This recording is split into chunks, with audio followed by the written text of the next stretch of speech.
আপনি কিভাবে বুঝবেন আপনার ঈমান আছে কিনা? নিজের মধ্যে কিছু লক্ষণ দেখলে আপনি বুঝতে পারবেন আপনার ঈমান এখনও আছে। শুনুন, সেই লক্ষণগুলো কি কি? 5টি বিষয়ে যদি আপনার মধ্যে থাকে তাহলে বুঝে নেবেন আলহামদুলিল্লাহ আপনার ঈমান এখনও আছে। আর যদি এই 5টি বিষয়ের মধ্যে কমতি থাকে তাহলে দেরি না করে আজই তওবা করে আল্লাহর পথে ফিরে আসুন। নাম্বার 1, আপনি যদি গুনাহ করে ফেলেন আর পরে আপনার মনটা কষ্টে ভরে যায়, আপনি আফসোস করেন, তাহলে বুঝবেন আপনার অন্তরে ঈমান জাগ্রত আছে।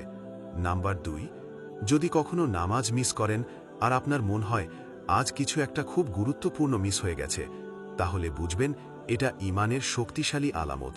নাম্বার 3, আপনি যদি কুরআনের আয়াত শুনলে থেমে যান, মনোযোগ দিয়ে শুনেন, আপনার হৃদয় ঈমান দ্বারা নরম হয়ে গেছে। নাম্বার 4, রাতে একা থাকলে যদি আপনার আল্লাহর কথা মনে পড়ে আর চোখে পানি চলে আসে, তাহলে আপনি আল্লাহর কাছে খুবই প্রিয় একজন হতে পারেন।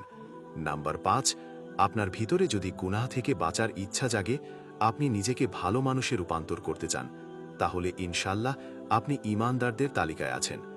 ভাই, যদি এই 5টি লক্ষণ আপনার মাঝে থাকে, আলহামদুলিল্লাহ আপনি একজন সৌভাগ্যবান মানুষ। আর যদি কিছু না থাকে, এখনই সময় তওবা করে ফিরে আসার।